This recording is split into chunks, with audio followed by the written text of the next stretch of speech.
직보는 다음 주 월요일에 3시에 오시면 되고, 그 전에 제가 지금 프린트랑 뭐 계속 드렸는데 좀 잘 정리해서 다 풀어보세요. 풀어서 오시면 될 것 같아요. 전날에 마무리할 수 있도록. 아니면 이거 제가 풀어놓으면 주말에 생각하던데 주말에는 제가 없을 수도 있어요. 금요일날 네. 금요일 정도에 좀 오시면. 근데 그때 오면 뭐 주말에 혹시나 질문할 게 있거나 이러면 금토일이나 이럴 때 미리 문자를 좀 보내서, 제 전화번호 아시죠? 문자 보내서 약속을 좀 잡으세요. 제가 출근을 안 하기 때문에 그때 저도 좀 쉬는 기간이라서. 그래도 여러분들이 뭐 필요하다 그러면 제가 나왔다 갈 수 있으니까 질문할 거를 좀 체크해서 미리 갖고 오세요. 그냥 검사 맡으러 올 필요는 없어요. 뭐 한두 개 정도 질문은 그냥 카톡이나 문자로 물어보셔도 돼요. 마무리해 봅시다. 자, 대기 모델링 수치 예보 모델이라고 되어 있고요. 여기 이제 모의고사 지문이죠. 내용을 좀 봅시다. 이거 학교에서 수업을 했는데 아마 이해가 잘 안 됐을 수도 있어요. 좀 천천히 좀 다 정확하게 좀 전달을 할 거예요. 그래서 내용을. 자, 전체 내용을 보세요. 이게 전체 설명문이고 주제가 뭐야? 수치 예보. 그러니까 수치를 갖고 예보하는 거. 그러니까 기상 예보죠. 기상 예보하는 모델의 원리와 과정을 설명하는 글이고, 전체 문단이 6개 문단으로 되어 있어요. 첫 번째 문단이 수치 예보의 개념. 두 번째가 수치 모델이 격자 단위로 세분화하는 거에 대한 설명을 할 거야. 그죠? 그리고 분해능이라는 게 뭔지를 설명해. 그러니까 포인트가 뭐냐면 분해능이 뭔지를 아셔야 돼. 그 다음에 세 번째 문단 가면 그럼 공간 분해능이 있고 시간 분해능이 있는데 그게 어떤 관련성을 갖느냐 묻는 게 세 번째 단계. 그 다음에 네 번째가 뭐냐면 그럼 그 분해능을 통해서 전체 계산을 할 건데 계산을 초기 조건을 어떻게 잡을 거냐가 다 다르다는 거예요. 거기가 4번 문단. 그 다음에 다섯 번째 문단이 상계 경계 조건. 그죠? 그 다음에 아까 위에 4문단에서 하단 경계 조건 했어요. 그럼 상단, 하단, 상단, 그 다음에 측면 이렇게 해서 경계 조건 설정 방법에 대한 설명이 이렇게 들어가 있다 이렇게 보시면 돼요. 그러니까 포인트가 몇 개야? 첫 번째는 격자 단위에 대한 이해를 하셔야 돼요. 두 번째는 뭘 이해해야 돼? 분해능이 뭔지를 정확히 이해하셔야 돼. 그죠? 그래서 공간과 시간 분해능의 개념. 그 다음에 세 번째가 그걸 가지고 전체 계산을 어떻게 하는지를 아셔야 돼요. 그죠? 그럼 계산하기 위해서 초기 조건을 어떻게 잡아야 되는지도 알아야 돼요. 이게. 그리고 하단, 상단, 측면 설정 방법이 어떻게 되어 있느냐를 또 아셔야 돼요. 그러니까 되게 많아요, 제목이. 그죠? 그래서 지문이 굉장히 어려우니까 오늘 좀 집중해서 들으시고, 오늘 설명하고 나면 제가 아마 직보 때 잠깐 뭐 언급하지 이게 길게 설명을 하기가 쉽진 않을 걸 수도 있어요. 그래서 오늘 설명을 좀 하게 할 거고, 학교에서 이거 문제 풀 때 어떻게 풀었어? 직접 풀어보라고 했어요? 아니면 그냥 풀어줬어 선생님이? 아 그래요? 그래서 직분날에는 이걸 공부해 오셔서 제가 문제를 다시 드릴 거니까 다시 풀어보세요. 전날에 꼭 풀어봐야 되거든. 알겠죠? 그래서 공부를 미리 해오시면 될 것 같아요. 자 거기 봐봐. 대기는 연속적인 유체다라고 되어 있습니다. 유체가 뭐야? 기체나 액체를 유체라. 그러니까 흐르는 물체라는 뜻이야. 흐르는 물체, 그지? 기체와 액체는 흐르죠. 이 흐르는데 대기, 그러니까 우리 공기 말이야, 공기. 이제 지구를 둘러싸고 있는 모든 공기는 다 유체입니다, 유체. 사방으로 운동한다. 얘가 옮겨다녀, 그렇지? 구름도 흘러가잖아. 이해돼? 그게 공기가 흐르는 거예요. 그래서 대기의 상태는 기압, 기온, 습도, 바람 등의 변수가 있다. 변수는 뭐 변하는 거를 변수라고 그러죠. 그래서 대기를 이루는 게 뭐라고? 기압이 달라져, 기온이 달라져, 그 다음에 뭐야? 습도가 달라져, 그 다음에 바람이 달라져. 거기에 따라서 비가 오기도 하고 눈이 오기도 하고, 그쵸? 이해돼? 맑은 날이 될 수도 있고 이런 것들이요. 이들 간의 상호작용으로 인해서 대기의 상태는 항상 변하는 거야. 그럼 우리가 보통 이제 내일 비가 옵니다 이런 거 알려면 지금 현재 대기의 상태를 뭐 하고 있어야 되니? 측정하고 있어야겠죠? 이해돼요? 그래서 그거를 측정하는 방법을 수치 예보라 그런다라고 보시면 될 것 같아요. 그래서 기억해 보면 수치 예보는 하고 돼 있죠. 수치 예보는 요거는 기억 보시면 개념의 정의가 들어갔습니다. 뭐 개념이라는 게 단어 뜻이잖아요. 그럼 수치예보는 뭐로 돼 있다고? 대기의 운동. 이거 체크해봐. 대기의 운동. 수치예보는 뭘로 한다? 대기가 운동하는 걸 합니다. 그래서 이거 본 적이 있을 거야. 얘네 날씨 예보할 때 제일 많이 보는 그림이 뭐예요? 그래. 자, 우리나라가 이렇게 한반도가 이렇게 그려져 있으면 그 일기예보 보시면 예를 들어서 태풍의 뭐 진행 상황 이런 거 있잖아요. 그럼 태풍이 여기 이렇게 돌잖아. 그치? 그래 안 그래? 그죠? 근데 얘가 예를 들어서 뭐 저쪽 남태평양 쪽에서 발생해서 이렇게 이동하는 거 보여준 적 있을 거야. 뉴스 같은 데 보면. 그죠? 그럼 태풍의 진행 경로를 이렇게 보여주지? 그럼 얘네가 이걸 어떻게 측정한다는 거야? 지금 하고 있는 수치 예보로 측정을 하는 거예요. 그래서 얘가 뭐 초당 몇 미터로 움직여. 뭐 시속 50km로 움직여. 그러면 시속 50km 계속 움직이면 몇 시쯤에는 서울에 도착한다. 뭐 이런 게 있거든. 이해되니? 이해됐어 안 됐어? 그죠? 그럼 이게 무엇의 흐름을 움직이는 거야? 대기의 흐름을 측정해서 한다는 방법이에요. 그래서 대기의 운동, 변화를 설명하고 복잡하고 방대한 방정식들을 슈퍼컴퓨터 계산해요. 예를 들어 봐봐. 이렇게 있어. 앞에 봐봐. 여기서 오는 뭐 애가 있는데 우리가 여기 서울에 살고 있잖니. 우리가 여기에 살고 있는데 얘가 여기쯤 왔을 때 예를 들어서 중심 기압이 몇 헥토파스칼 뭐 어쩔 하는 게 있어. 그지? 그럼 얘가 오는 동안에 아무 변화가 없어요? 아니에요. 얘가 보통 바다를 지나오면 바다에서는 이 상승 기류가 형성되어 있냐 하강 기류가 형성되어 있냐에 따라 달라요. 예를 들어서 여기서 계속 뭐 상승 기류가 있어. 그럼 여기에 뭐가 공급이 되겠어요? 태풍에 수분이 계속 공급되겠죠. 그래 안 그래? 그리고 상승 기류면 기압이 올라가요, 떨어져요. 기압이 점점 떨어져. 그럼 태풍은 강해져야 약해져. 더 강해집니다. 바람은 더 세지고, 그지? 태풍이 갖고 있는 습도가 올라가게 되면 비는 어떻게 돼? 더 많이 내리게 됩니다. 무슨 말인지 돼? 반대로 예를 들어서 여기가 하강 기류가 형성이 돼. 예를 들어 고기압이야. 고기압을 지나면서 얘가 원래 저기압이기 때문에 태풍이 생기는 건데 고기압이야. 그러면 얘가 어떻게 돼요? 기압이 올라가겠죠. 올라가면 태풍이 약해집니다. 그럼 바람도 어떻게 돼? 약해지겠죠. 이해돼? 그리고 예를 들어 여기가 건조한 데를 지나와. 땅을 지나와. 건조한 데를 지나면 어떻게 돼? 얘가 수분이 떨어지겠지. 성윤아, 날 봐. 수업 들어. 떨어지겠죠. 그럼 얘는 비가 많아져요, 적어져요? 비가 적어지겠죠. 이런 거야. 집중하셔야 돼. 이 질문은 굉장히 어려워서 지금 집중 안 하시면 이해가 아예 안 될 수도 있어. 이해됐어? 그러면 여기에서 수분이 공급되는지 아니면 기압이 어떻게 되는지를 뭐 하게 돼요? 측정을 해야 얘가 어떻게 바뀔지도 예측이 될 거 아니야. 자, 오늘 하려는 얘기가 뭐에 대한 거야? 기상을 뭐 할 때? 예보할 때 쓰는 거야. 예보할 때. 그래서 그럼 당연히 뭘 측정하게 될까? 예를 들어서 내일 어떻게 될지를 알려면 어떻게 돼? 뭘 알아야 되니? 현재 상태를 알아야겠지. 말해야 돼? 그죠? 그리고 얘가 얼마나 빨리 이동하는지도 측정해야겠죠. 이해돼서 안 됐어? 그 다음에 여기서 뭐가 공급되는지도 알아야 될 거 아니야. 이런 걸 측정하는 게 수치해 보여. 제 말 이해됐어요? 이해되냐 안 되냐? 됐어?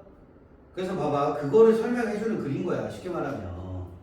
그래서 기억해봐봐. 수치예보는 대기의 운동과 변화를 설명하는 복잡하고 방대한 방정식. 저걸 계산하기 쉽게 써 어렵게 써? 엄청 어렵죠? 그러니까 뭘로 계산해요? 슈퍼컴퓨터로 계산을 합니다. 그죠? 그래서 미래의 대기 상태를 모의해본다. 모의한다는 게 뭐야? 우리 모의 시험 보잖아. 모의고사. 모의라는 게 거기 단어 뜻이 뭐니?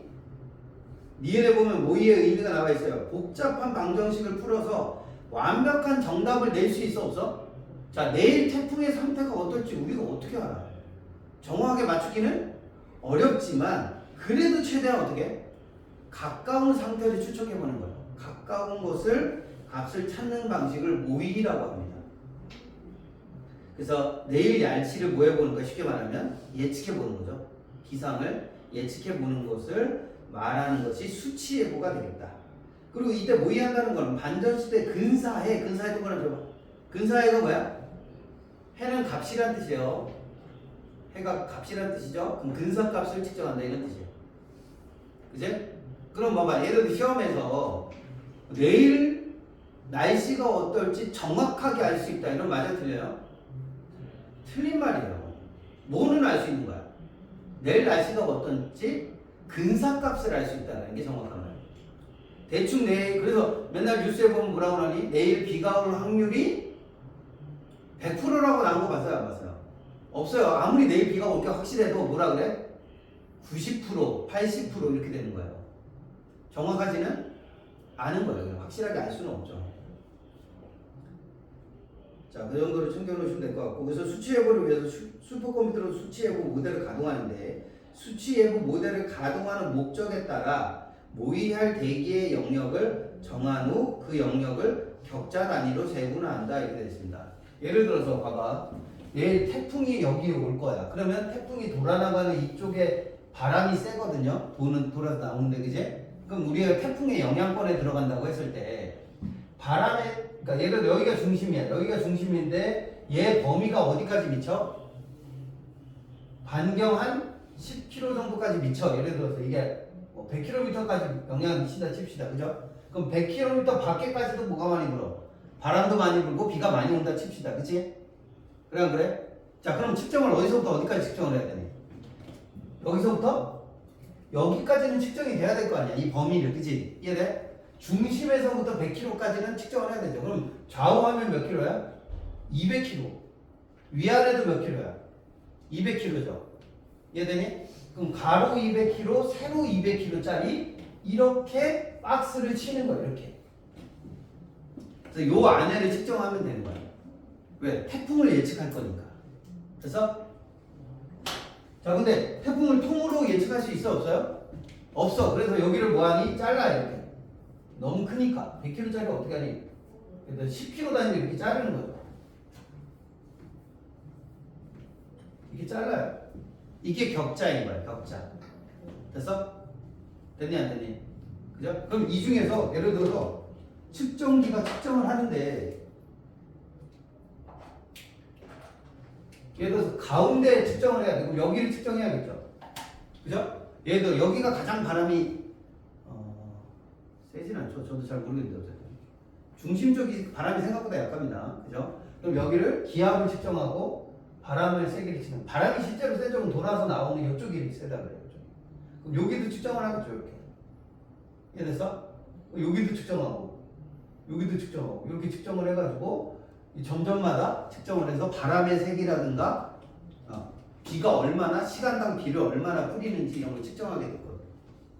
무슨 말인지 되니? 그래서 두 가지를 측정하는 거예요. 이거를 잘라가지고 어떻게? 저게 얼마나 빨리 움직이는지, 그죠? 각 위치마다 바람이나 비가 얼마나 내리는지 이런 것들을 측정하겠다. 기온 같은 것도 측정하고 막 그럴 거 아닙니까, 그죠? 측정할 때 저걸 잘라서 측정한다. 이해됐어? 그래서 그거를 뭐라 그런다고? 내가 첫 번째 단락이 뭐 하는 단위냐고? 수치예보의 개념 설명하고 그 다음에 뭐에 대해서 얘기해요? 수치예보 모델을 격자 단위로 뭐 한다? 세분화한다. 저렇게 자른다고. 되셨나요? 그죠? 그럼 격자 단위를 자르기 위해서 뭐 해야 돼? 그 전에? 어디서부터 어디까지 측정할지를 범위를 뭐 한다? 설정을 한다. 됐니? 보통 우리나라는 어디서부터 어디까지 측정하겠어요? 우리나라 서해부터 어디까지? 동해까지 많이 측정하죠. 일기예보하면, 그지? 그리고 어디까지? 제주도까지는 잘라야 될 거 아니야, 그치? 이해돼요? 거기 잘라서 측정을 하게 됩니다. 이렇게 보시면 될 것 같아요. 자, 그 다음에 밑에 내려와봐. 모의 영역은 지표면의 수직인 연직 방향으로 여러 층으로 나눠져 있고, 자, 지표면의 수직 방향, 연직 방향 이런 걸 잘 봐. 이거 앞에 봐봐. 우리가 태풍을 측정할 건데 태풍이 2D예요? 아니면 3D야? 태풍은 3D지. 그잖아. 그래 안 그래? 자, 여기가 지상이야. 여기가 지상이야. 그지? 우리가 여기 살고 있어. 집도 여기 있고 이렇게 살고 있어. 땀 같다. 우리가 집을 짓고 여기에 살고 있어요. 살고 있는데 우리 머리 위로 뭐가 지나가? 태풍이 이렇게 지나가. 그쵸? 그리고 태풍 위에는 뭐가 쌓여있어요 보통? 구름이 이렇게 쌓여있을 겁니다. 약간 똑같이 생겼다. 그지? 그럼 측정을 하려면 아까 내가 옆으로 이렇게 가로선을 그었잖아.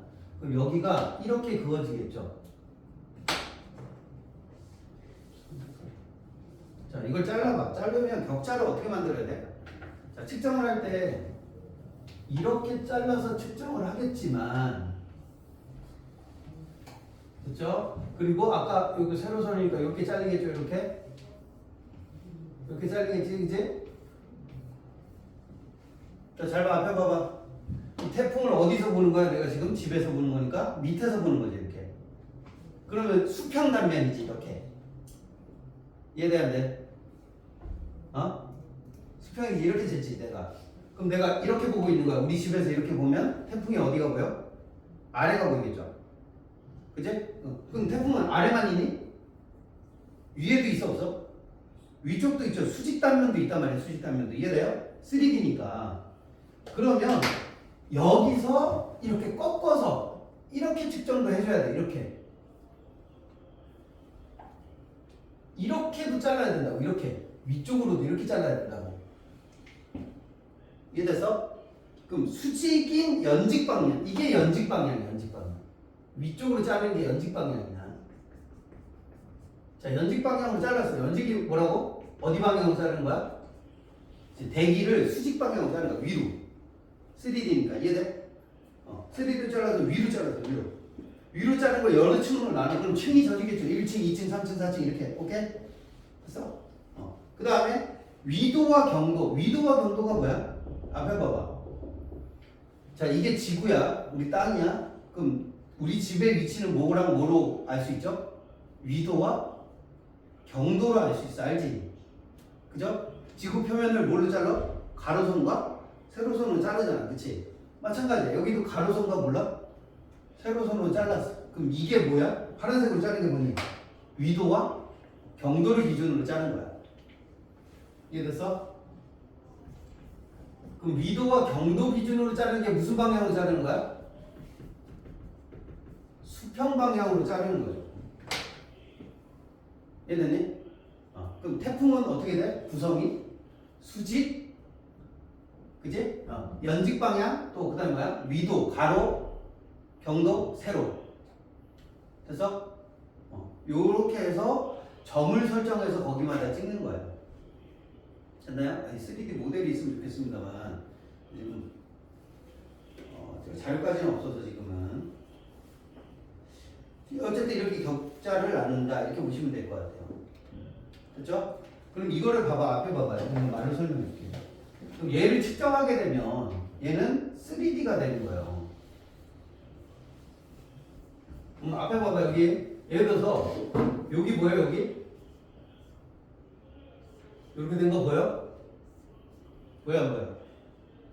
보이죠? 여기 아래쪽 면, 여기 뭐야? 수직 단면 이렇게 되겠죠? 이게 측면 이렇게 되겠지, 그지? 그럼 대기를 자르면 뭐가 나와?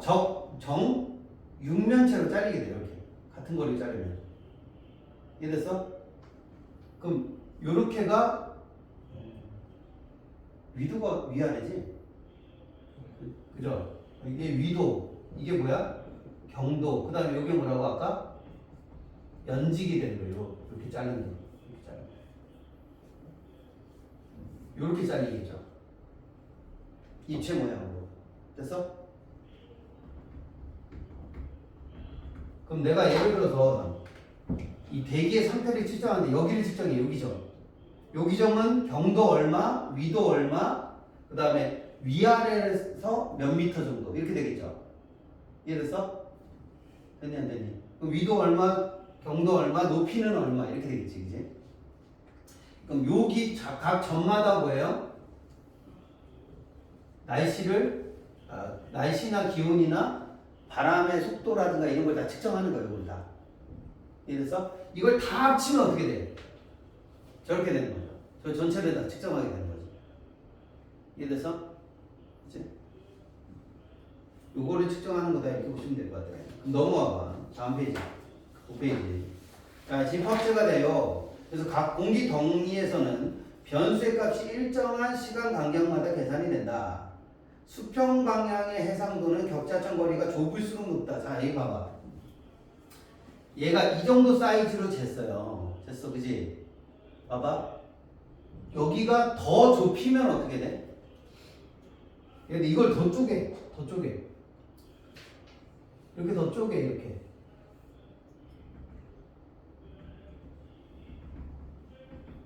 더 쪼개면, 자, 여기도 쪼개, 이렇게 쪼개. 자, 그럼 박스 사이즈가 어떻게 되니? 여기 봐봐. 더 커져요, 작아져요? 더 작아지지, 내가 더 좁게 하면, 그지? 그지? 더 좁게 하면 더 작아지. 그럼 측정하는 점의 개수는 어떻게 돼? 더 많이 늘어나죠? 왜 안 보여? 자, 여기 앞쪽만 봐봐. 아까 하나, 둘, 셋, 네 군데를 쟀죠? 근데 이렇게 자르면 몇 군데가 되죠? 하나, 둘, 셋, 넷, 다섯, 일곱, 여덟, 아홉 군데를 측정하게 돼요. 이렇게 되면. 그죠? 그럼 요 거리가 좁아질수록, 요게 거기 나온 거 개념이야. 격자점 간의 거리가, 요 격자점 간의 거리가 작아지면 작아질수록 정확도가 올라갈까 낮아질까? 즉 해상도가 올라갈까 낮아질까? 야, 측정하는 거리가 짧아진다는 얘기는 측정하는 곳이 더 많아진다는 얘기겠죠? 이해돼? 돼, 안 돼? 아까 여기 하나, 둘, 셋, 네 개 쟀는데 지금 하니까 몇 개 재야 돼? 9개를 재잖아. 그치? 그럼 격자점 거리가 반으로 줄었어. 반으로 줄었더니 점의 개수도 늘어나더란 말이야. 됐나요? 됐어? 정밀면체가 원래 꼭지점이 몇 개야? 면이 6개인데 점이 몇 개지? 8개인가? 맞죠? 8개죠. 그치? 그럼 얘가 반으로 줄이면 점이 몇 개로 늘어? 16개 아니에요. 생각해봐. 박스가 몇 개가 생겼네. 여기 한 박스를 쪼갰더니 몇 개가 생겨? 8개가 됐죠? 그럼 8배가 되는 거야. 점이 8배를 되는 거예요. 그쵸? 물론 겹치는 부분들을 빼게 되면 좀 다르겠지만 어쨌든 훨씬 많이 늘어납니다. 그죠? 그러니까 거리가 줄어들수록 뭐가 올라가? 정확도는 어떻게 될까? 더 많이 올라갑니다. 해상도가 올라가게 돼. 이해돼? 그리고 아까 위로 개는 걸 뭐라 한다고? 수직 층수죠. 그럼 이것도 쪼개면 어떻게 돼? 응? 잠시만. 수직 층수가 늘어나면 어떻게 돼요? 정확도는 또 올라가겠지. 이해됐어? 됐니? 그죠? 그래서 늘어나게 된다. 거기 체크해봐. 그래서 연직 방향의 해상도는 연직 방향의 층수가 많을수록 높아지고 격자점 간의 거리가 좁을수록 높아진다. 됐어요? 그래서 미음 봐보세요. 미음이 뭐라고 되니? 시공간적으로 대기 상태를 얼마나 세밀하게 모의할 수 있는지를 나타내는 척도가 뭐야? 이 동그라미 쳐. 분해능이야. 분해능. 자, 그럼 질문. 분해능은 어떻게 할수록 더 정확해져? 미안. 분해능 자체가 뭐예요? 대기 상태를 얼마나 세밀하게, 즉 정확하게 모의할 수 있느냐의 척도야. 그럼 분해능은 언제 올라가? 격자점 간의 거리가 뭐 할수록? 그치? 작아질수록 올라가지. 됐어? 그치? 그래서 오른쪽에 봐봐. 뭐라고 되니? 격자가 촘촘할수록 이 거리가 좁아질수록 어떻게 돼요? 정밀하게 측정된다 이 말이야. 일어서라. 잠시만. 서서 들어. 졸지마. 늦게 와는 졸고 앉았어. 야, 시험이 얼마 안 남아서 집중해야지. 지금 너 혼자 뭔가 난리 피려고 수업하는 거야? 졸지마. 이해됐어요? 무슨 말인지? 즉 그래서 미음해 봐봐. 뭐라고 돼 있어? 분해능과 측정값은 무슨 관계를 갖는다? 반비례 관계를 갖는다. 이해됐어? 이해됐니? 안 됐니? 그죠? 그래서 분해능이라는 게 분해능은 시공간적으로 대기 상태를 얼마나 세밀하게 모의할 수 있냐 이런 능력인데 그것은 거리가 측정값이 줄어들수록 여기서 측정값이 줄어든다는 게 무슨 말이야? 격자가 촘촘해진다는 뜻이야. 이해돼? 즉 다른 말로 하면 뭐가 늘어나는 거야? 측정하는 위치의 개수가 같은 공간에서 뭐 하게 된다? 늘어난다. 이해되니? 이해돼 안 돼? 그지? 아까처럼 그냥 여기 코너에만 4개만 하면 그지?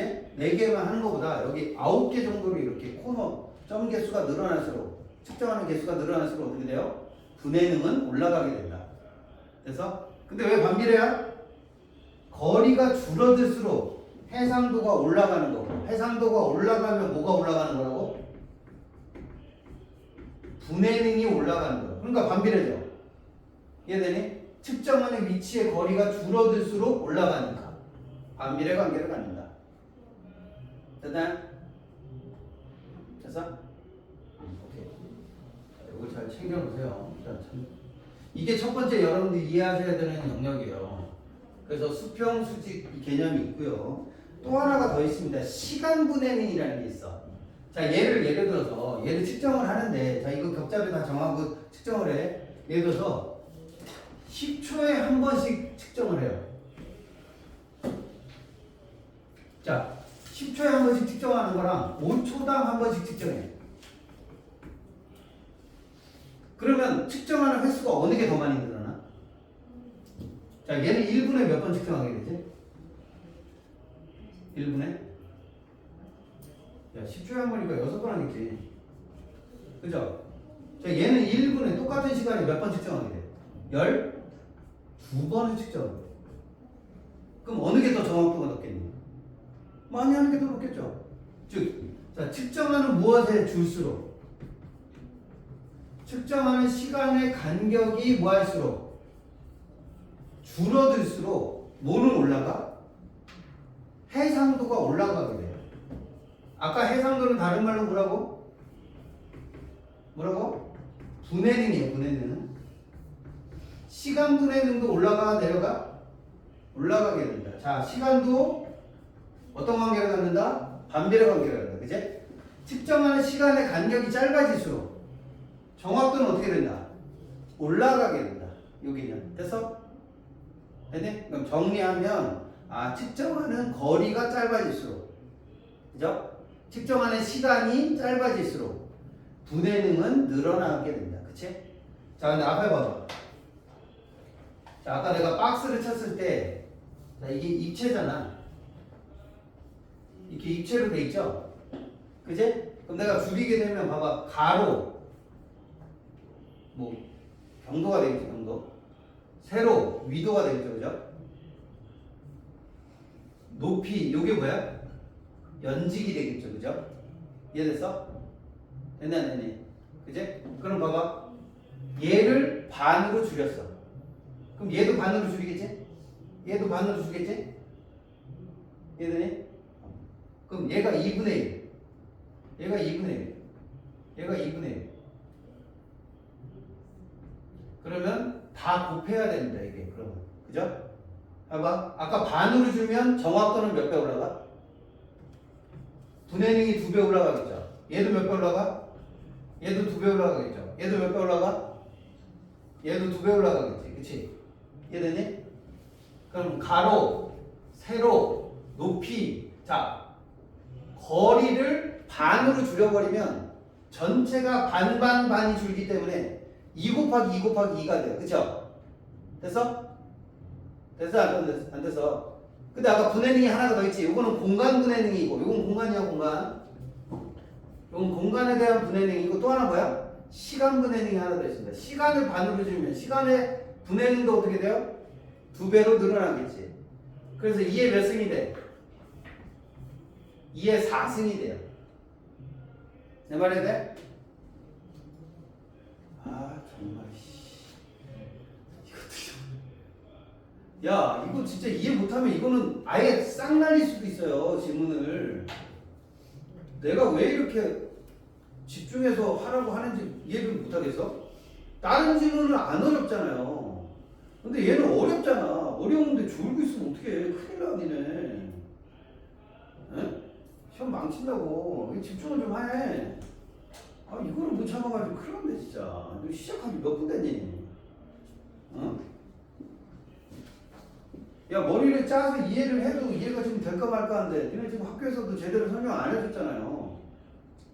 그럼 혼자 할 수 있어? 안 된다고. 참아 졸려도. 아, 이걸 내가 어떻게 코미디언처럼 재밌게 해주냐. 이게 말도 안 되는 거지. 집중을 좀 해라.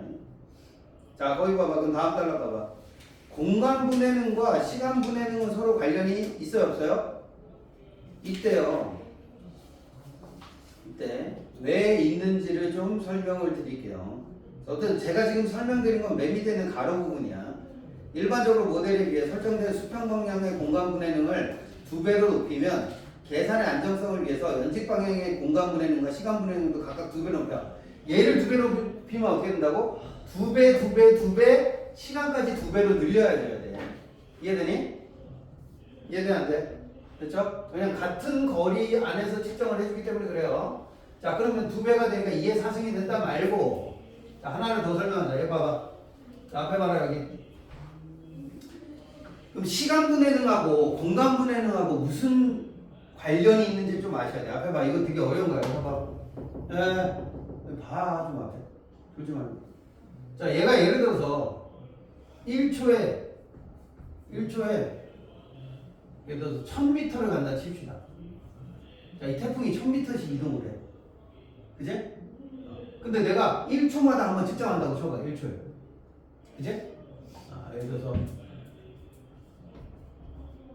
10초에 한번 측정한다 칩시다. 10초에 한번. 그제? 네, 10초에 한번 할 거고, 요 거리가 얼마가 되냐면 요거 한 칸 거리. 여기 측정하는 게 있고, 자, 여기가 측정하는 게 있고, 여기가 측정하는 게 있겠죠, 그죠? 그제? 그럼 얘 거리가 예를 들어서 5,000m 정도 된다 치자. 측정기 거리가. 이해됐어? 됐어? 그러니까 이해돼? 돼, 안 돼? 자, 앞에 봐봐. 그럼 얘는 태풍이 10초마다 이동하니까 얘가 10초 뒤에는 몇 미터를 이동하게 돼? 10,000미터를 이동해버리게 되죠? 이해되니 안 되니? 1초에 1000미터니까 10,000미터잖아. 그래 안 그래? 그지?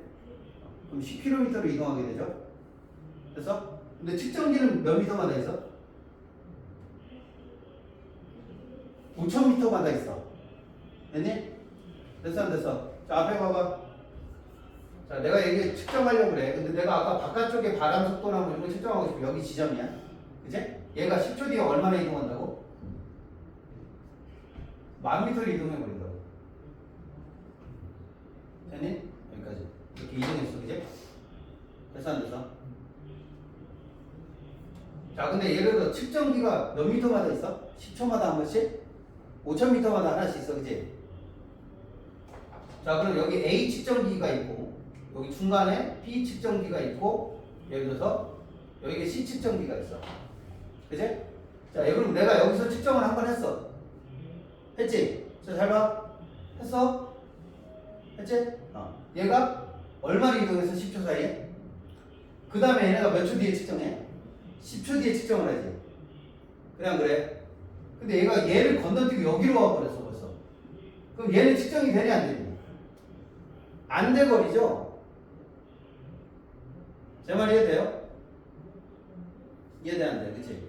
그러니까 얘가 측정이 안 되는 문제가 발생이 된다고. 즉 그 말은, 자, 앞에 봐봐. 앞에 봐봐. 자, 그러면 여기서도 측정을 하려면 어떻게 해야 되지? 자, 얘가 10초에 10,000m로 움직이니까 여기서도 측정을 해야 될 것 같아. 그럼 어떻게 하면 돼? 시간을 반으로 줄여야겠죠. 즉 분해능을 올려야 되는 거야. 이해돼? 됐어 안 됐어? 그럼 몇 초마다 측정해야 돼? 5초마다 측정해야 되지. 그치? 이해되니? 되니 안 되니? 그치? 그럼 5초, 여기는 10초 이렇게 측정을 해줘야 돼. 그러면 여기서도 측정되고 여기서도 측정이 되겠죠? 제 말 이해되나요? 됐지? 그럼 봐봐. 여기 다시 봐봐. 글 봐봐. 자, 공간 분해능과 시간 분해능은 서로 관련이 있다. 일반적으로 수평 방향의 공간 분해능을 대기의 최고 속도로 나눴어. 자, 여기 공간 분해능이 얼마야? 여기 공간 분해능이? 자, 요 한 칸이 얼마였니? 5,000m라는 거야. 그쵸? 이해됐어? 5000m를 몇 초마다 측정해? 10초마다 측정해. 근데 그거를 뭘로 나눠? 최대 속도로 나눠. 즉 얘는 봐봐. 봐봐. 앞에 봐봐. 예를 들어서 1초 단위로 바꾸면 어떻게 돼요? 1초로 좀 바꿔봅시다. 아까 10초로 그랬 그럼 1초에 몇 미터마다 측정이 되는 거야? 500m지, 그지? 그래, 안 그래? 근데 얘는 초당 몇 미터 움직여? 1000m 움직여버리지, 그지? 그럼 1000으로 나눠. 그럼 값이 얼마 나와? 2분의 1밖에 안 나오는 거야. 이해돼? 된다, 안 돼서. 얘는 초당 500m마다 측정하게 돼 있는데 얘보다 더 많이 이동해 버린다고. 이해됐어요? 됐어 안 됐어? 그죠? 즉 500m마다 측정한다는 얘기는 격자의 거리가 얼마야? 이게 격자의 거리지. 격자의 거리가 500m인데 바람의 무슨 속도가? 대기의 무슨 속도가? 이동 속도가 더 큰 거예요. 대기의 이동 속도가 격자의 거리보다 더 많이 움직여버려요.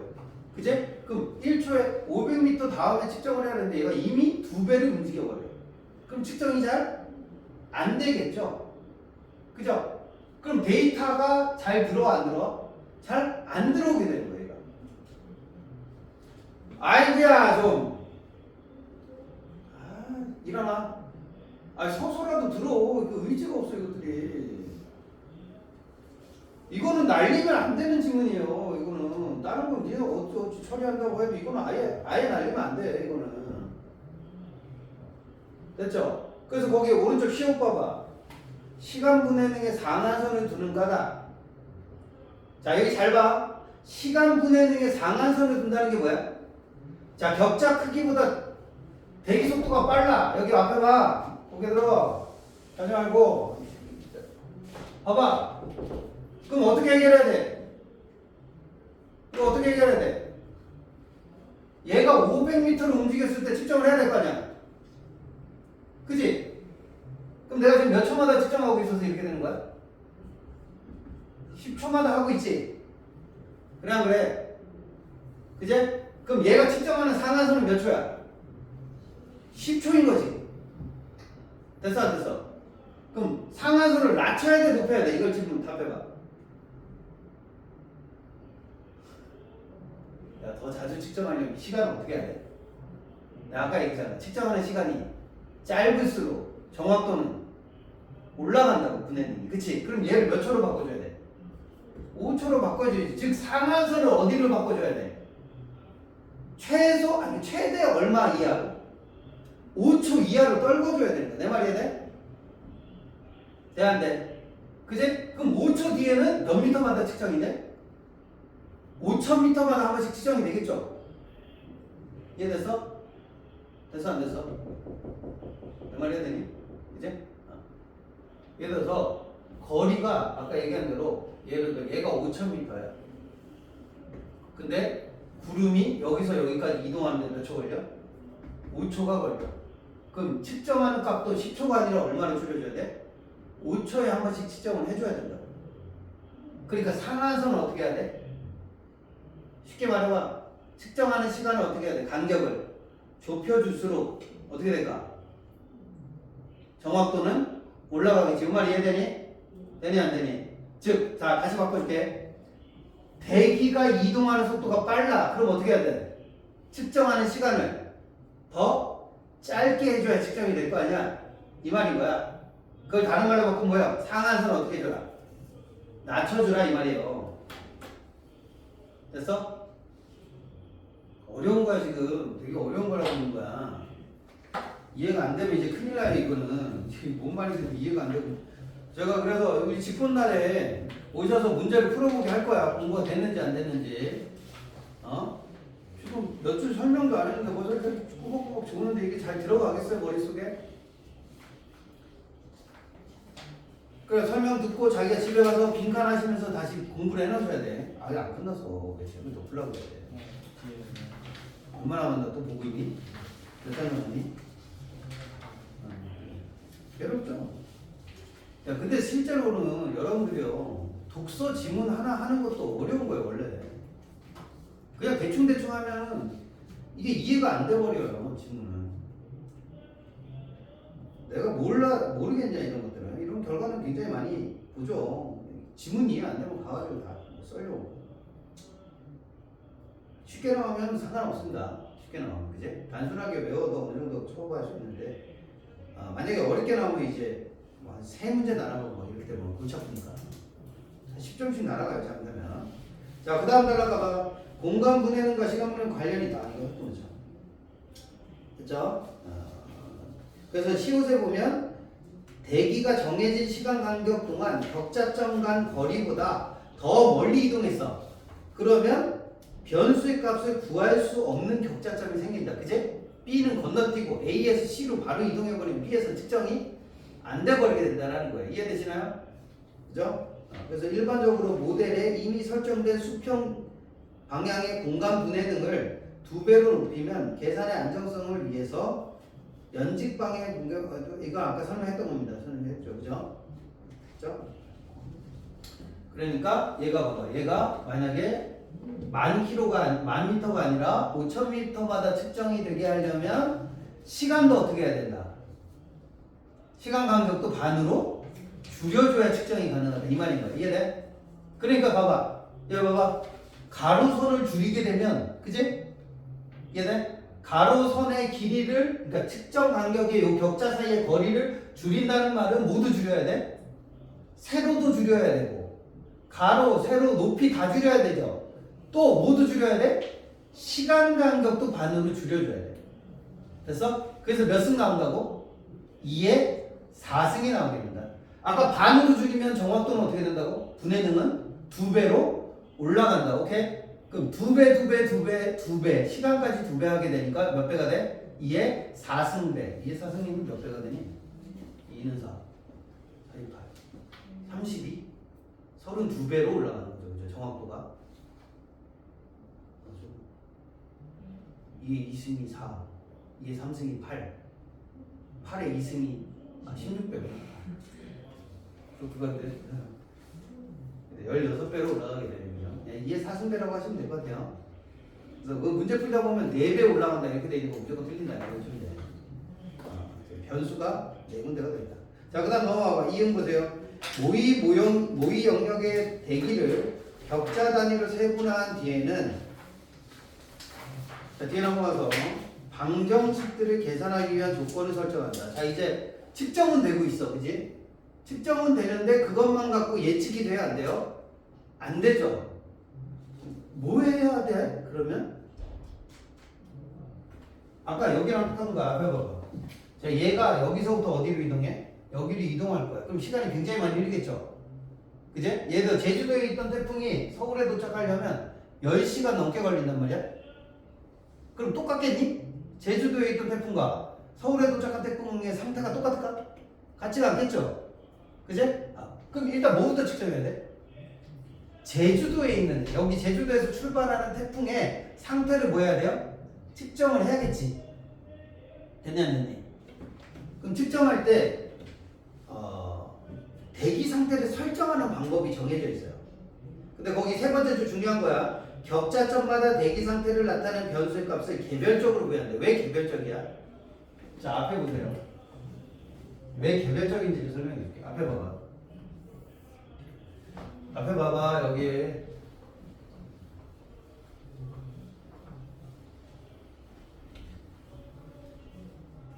자, 여기 보면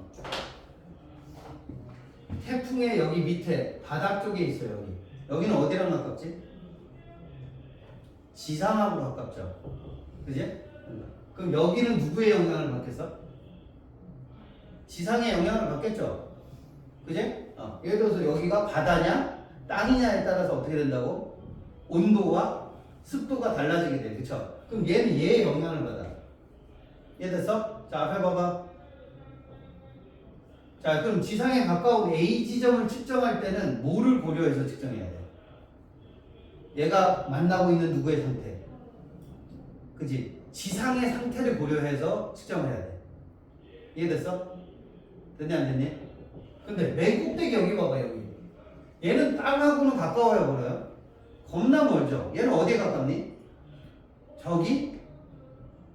하늘에 더 가깝죠, 하늘이 질지. 그러면 여기는 어디의 상태를 고려해야 돼? 하늘의 상태를 고려해야겠죠. 됐어? 그 다음, 오른쪽 봐봐, 요쪽 끝. 자, 요쪽 끝은 누굴 만나요? 자, 여기는 땅도 가깝지 않고 어디도 가깝지 않아? 저기 상층부하고도 가깝지 않아. 여기는 어디랑 가깝니? 다른 대기랑 가깝죠. 그죠? 여기는 대기 상태가 중요합니다. 됐어? 그럼 A 지점, B 지점, 여기 C 지점을 예측하려고 하면 똑같은 변수를 적용하면 될까 안 될까? 이준아? 똑같은 변수를 적용하면 될까 안 될까? 안 되겠죠? 그래서 변수는 다 어떻게 지정해줘야 돼? 개별적으로 지정해줘야 돼. 내 책상 위에 있을 거야. 그 책꽂이 오른쪽에 봐봐. 거기 보면 앞에 책꽂이 있어. 그 컴퓨터 바로 옆에 책꽂이. 이게 거기 보면 있어.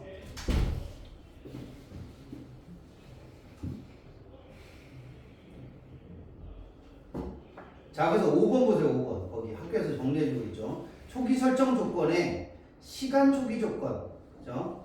시작점의 대기 상태에 대해서 개별적 변수를 부여한다. 시간 뭐 초기 조건은 어려울 게 없죠. 예를 들어서 여기 있던 애가 여기를 갈 거야. 그러면 시간당 얼마 움직이는 봐서 여기 몇 시에 출발했고 몇 시에 끝나고 뭐 이런 거 측정하면 되겠지, 그지? 그건 어려운 거 없는데 1번 보세요. 하단 경계가 있어요. 하단 경계가 여기야. 하단 경계 A점. 자, A점은 대기의 연직 운동이 없음을 가정한다. 이게 무슨 말이야? 자, 앞에 봐봐. 자, 여기 태풍이 있는데 태풍의 아래쪽 바닥에 있는 부분이 높아졌다 낮아졌다가 일어날까 안 일어날까? 거의 안 일어난다고 보시면 돼요. 그죠? 왜냐면 얘는 어디에 거의 붙어 있어? 지상에 거의 붙어 있기 때문에 연직 운동. 얘가 위로 올라갈 수 있어? 야, 태풍이 오다가 태풍이 위로 올라갈 수 있니? 우주로 나가요? 그럼 태풍이 아래로 내려오나? 그렇지도 않죠? 얘는 수평 운동합니다. 그죠? 그러니까 여기는 연직 운동이 없다고 가정이 돼 있고요. 됐죠? 됐나요? 자, 두 번째 상단 경계. 상단 경계는 대기 최상층입니다. 맨 위에 꼭대기. 봐봐. 얘도 똑같이. 얘도 위로 더 갈 수 있어? 더 가면 공기가 없어, 이제. 그럼 대기가 생겨 안 생겨? 대기라는 게 공기가 있어야 생길 거 아니야. 더 가면 우주야, 우주. 우주로 못 가지. 그래? 그렇다고 얘가 밑으로 내려올까? 이 전체 사이즈가? 이렇게 될 수 있어요? 그렇게 되기가 어렵겠죠. 그러니까 얘도 밖으로 안 나가. 근데 문제는 뭐냐면, 얘 봐봐, 이건 좀 보셔야 돼. 그래서 하단 경계는 일단 두 가지인데, 얘는 둘 다 위아래로 이제 이동 안 한다고 봤을 때, 하단 쪽 경계는 지표면에 있던 뭐가 제공이 돼요? 에너지가 제공이 된다. 이걸 고려해야 돼, 여기서. 여기서 에너지는 뭐니? 온도라든가 습도라든가 이런 걸 말하는 거야. 열 수증기, 그지? 여기는 열이나 수증기가 왔다 갔다 하게 됩니다. 예를 들어서 땅이 건조해. 그럼 태풍이 습도가 높아. 그러면 땅이 건조하면 습도를 뭐 하겠니? 뺏기겠죠. 수증기를 뺏기겠지. 이해돼? 자, 태풍의 온도보다 땅이 더 온도가 낮아. 그러면 얘가 온도를 뭐 하겠니? 뺏기겠죠. 이런 뜻이야. 이해됐어? 그래서 그거 아세요? 태풍은 어떨 때 더 세죠? 온도가 높은 바다를 지날 때 더 세죠. 왜냐면 온도가 높으니까 상승기류가 더 세. 그죠? 그러면 저기압이 더 세게 형성되는데 태풍은 저기압이 세수록 형성이 되는 거니까. 또 바다는 뭐가 높아? 습도가 무지하게 높습니다. 그래서 바다에서 습도가 계속 공급돼. 그러면 바다를 지나온 태풍은 시간이 지날수록 어떻게 될까? 점점 강해지게 됩니다. 이해돼요? 근데 우리나라를 통과한 태풍 있잖아. 알지? 너 그거 알아? 여기 봐봐. 이준아. 그만 자라 좀. 너씨 너 그 영상이 박제되는 거야. 나 저 유튜브에다 올리거든. 네 이름 계속 박제되는 거예요. 그만 자. 수업 중에 안 깨울 수도 없고. 포기해 그냥 내가? 포기하고 싶다 진짜로 이렇게. 여기 봐봐. 앞에 봐봐. 여기 우리나라 밑에 뭐가 있어요? 일본이라는 나라가 여기 사이드로 이렇게 길게 있죠. 되게 감사한 일인 거 알아? 태풍이 보통 어디로 많이 와요? 이쪽 일본 통과해서 많이 옵니다. 이쪽으로. 그럼 일본을 통과할 때 내륙 지방을 통과하게 되잖아요. 그러면 태풍은 아까 얘기했잖아요. 바다, 뜨거운 바다 위를 지날 때 더 세지는데 땅을 지나가면 어떻게 될까? 태풍의 세력은 약해지는 거예요. 그래서 일본은 태풍의 피해를 어마어마하게 보는 데에 비해서 우리나라는 어때? 얘네가 여기다가 비랑 바람이랑 다 쏟아부어. 이해돼? 왜냐면 땅에서 열이나 수증기가 공급이 되는 게 아니고 오히려 어떻게 돼? 태풍의 열과 수증기가 어떻게 돼요? 반대로 지상에 뺏기게 돼요. 이렇게 줘버리게 돼. 그치? 그럼 태풍은 약해진다니까. 그죠? 그래서 일본은 물난리가 어마어마하게 나는 데 비해서 우리나라는 생각보다 태풍 피해가 잘 없는 이유가 그래요. 그치? 근데 우리나라의 태풍 피해가 심할 때가 있어. 언제야? 태풍이 일본 쪽 통과해서 이렇게 지날 때가 있어. 이렇게 지나갈 때. 그죠? 우리나라 동해랑 어디야? 일본의 해역을 중간에 가로지를 때는 우리나라는 피해가 거의 없는 편인데 어디 지날 때? 이쪽 중국과 우리나라 사이를 지나가면 우리나라는 피해가 굉장히 심합니다. 왜? 일본은 안 지나와. 이해돼? 그러니까 요 땅에서 받냐 안 받냐가 되게 중요하다 이렇게 보시면 되고. 그 다음 봐봐. 자, 그 다음에 상단 경계에서는 문제가 뭐냐면 최상층인 연지근도 위로 더 이상 올라가지는 않는데 문제는 뭐냐면 자 예를 들어 여기 봐봐. 자 얘가 땅으로부터 열과 에너지를 엄청 받았어. 그럼 뜨거운 열은 점점 어디로 가죠? 위로 이렇게 올라가겠죠. 그래 안 그래? 자 앞에 봐. 그럼 B쪽에 여기쯤 갔을 때 에너지가 어마어마하게 높은데 갑자기 여기 가면 이제 더 이상 공기가 없어. 그럼 이 열은 어디로 간대? 더 이상 올라갈 데가 없잖아. 대기가 없어. 그 상층부에 올라가면 이 대기 어떻게 할 거야? 자 여기에 대기가 있으면 어떻게 되냐면 온실효과라고 아시죠? 그죠? 열 에너지가 올라가면 여기서 어떻게 돼요? 튕겨서 내려와. 여기 좀 자세히 그리면 자, 상층부가 여기 이렇게 있는데 여기에 계속 열 에너지가 들어가. 에너지가 계속 들어가는데 여기서 더 이상 나갈 데가 없어. 그럼 어떻게 돼? 돌아서 내려와. 그죠? 그럼 여기 상층부의 온도가 어떻게 될까?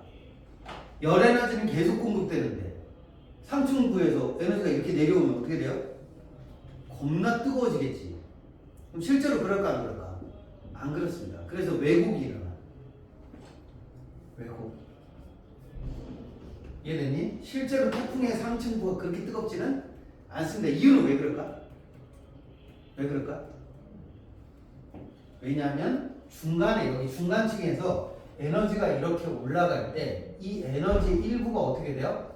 감쇄되기 때문에 그래요. 이해돼? 아니 상식적으로 생각해봐. 태풍이 뜨거워. 그럼 주변에 있는 공기 쪽으로 뜨거운 게 밀려나가 안 밀려나가?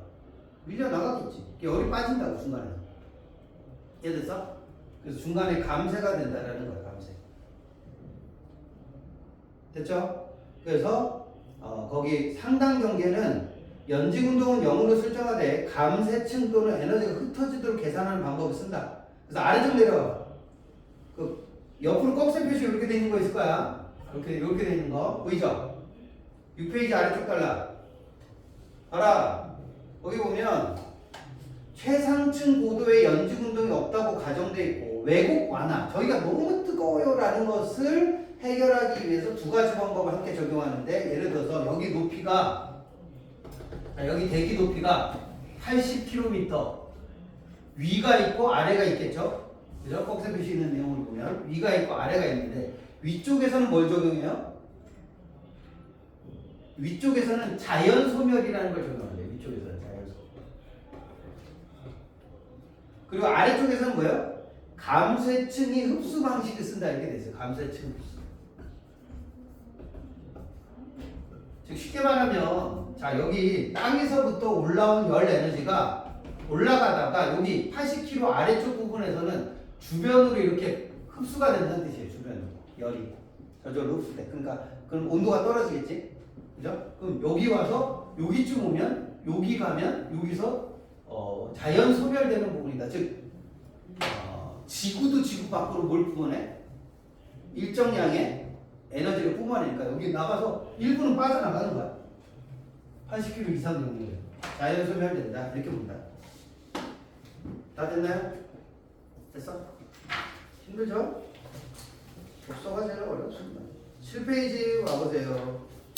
자, 측면 경계에 대한 조건이 있는데 측면 경계는 대기 현상을 모의하는 모델인 지역 모델에서 설정을 하는데 문제는 뭐냐면 우리나라도 그렇지만 말이야 봐봐 이게 서울 안에서도 날씨가 다 똑같지? 다 다르죠? 내 말이 돼? 그럼 기준을 어디로 해야 돼? 여기로 해요? 여기 지역 기준을 하면 어디가 안 맞을까? 저기 강남이나 저쪽 강북 저기 위쪽에 그런 데는 날씨가 맞아 안 맞아? 안 맞겠죠 그쵸? 그래서 대기 상태를 기준을 어디로 하냐면 전 지구 모델로부터 합니다. 무슨 말이냐면 우리나라가 전 세계 지구에서 어떤 기후대에 들어있을 거예요. 그치? 그럼 여기 평균 온도가 얼마야? 예를 들어서 그런 거 있지 왜? 영국 지금 온도 몇 도? 이런 거 있잖아. 그치? 일본 지금 온도 몇 도? 한국 지금 온도 몇 도? 이런 게 있어. 이해돼? 그러니까 그게 서울이냐 뭐 충청도냐 이런 걸 따지지 않고 한국의 평균 기온이 얼마야? 이렇게 하는 게 있어. 이해되니? 그걸 기준으로 예를 들어 플러스 마이너스 얼마 이렇게 계산해 주는 거야. 이해됐어? 됐냐 안 됐니? 그죠? 그래서 예를 들어서 고척도 우리가 지금 있는 요 학원 KEM 학원의 날씨 기후 상태가 어떠냐 이렇게 알아볼 때는 그죠? 전 세계 기후도에서 한국의 기후도를 기준으로 해서 서울에 있는 고척동의 날씨를 측정하는 거예요. 내 말이 이해되니? 이해돼? 그래서 그걸 반영해서 전 지구 모델로부터 자료를 받아서 거기서 플러스 마이너스 얼마를 계산해서 하는 거고 그래서 여기가 비가 올 확률이 높으냐 낮으냐 이런 거 정도를 하기 위해서 그런 걸 계산한다. 오케이? 그래서 서울 지역은 대부분 날씨가 어때요? 좀 비슷비슷하죠? 온도 차이가 그렇게 심하게 날 수는 없습니다. 왜? 기준점이 비슷하니까 거기서 뭐 예를 들어서 북쪽은 뭐 저쪽 예를 들어 강북 쪽이 있어요. 그죠? 저쪽 종로 이런 데는 강을 기준으로 위쪽이기 때문에 조금 더 춥겠죠. 예를 들어 우리는 좀 서쪽에 있잖아. 우리 강의 서쪽에 있는 지역에 있으니까 여기 같은 경우는 예를 들어 비가 올 확률이 조금 더 높다거나 종로보다는 좀 높다거나 이렇게 되는 거죠. 이런 것들을 변수만 계산한다. 서울이 전체적으로 오늘 비가 올 거야. 그러면 종로도 비가 올 거고 여기도 비가 올 거야. 그치? 이해되니? 다만 여기는 서쪽에 더 가깝게 그러니까 서쪽 바다에 더 가깝기 때문에 비가 올 확률이 조금 더 빠르고 높아지는 거죠. 비가 먼저 오는 거예요. 여기가 먼저 오고 예를 들어서 여기는 오후 3시에 내린다 그랬는데 저쪽 우리 동쪽에 가면 뭐냐 동쪽에 예를 들어서 춘천 같은 데가 춘천은 서울이 아니죠. 춘천 예를 들어 강남 쪽 가면 여기보다는 아무래도 1시간 2시간 더 가야 되는 곳이니까 거기는 비가 오는 시간이 여기는 3시를 잡아놨는데 거기는 한 4시 정도 잡히는 거예요. 그래서 무슨 말인지 돼요? 이해되죠? 그래서 전체 기후 모델에서 바뀌는 정도만 반영을 해서 그래서 어쨌든 특정 지역 모델을 할 때는 지구 전체를 기준으로 해 바꾼다 정도를 하시면 될 것 같아요. 됐죠? 그래서 공부를 해서 문제를 좀 풀어서 보세요. 풀어보시면 돼요.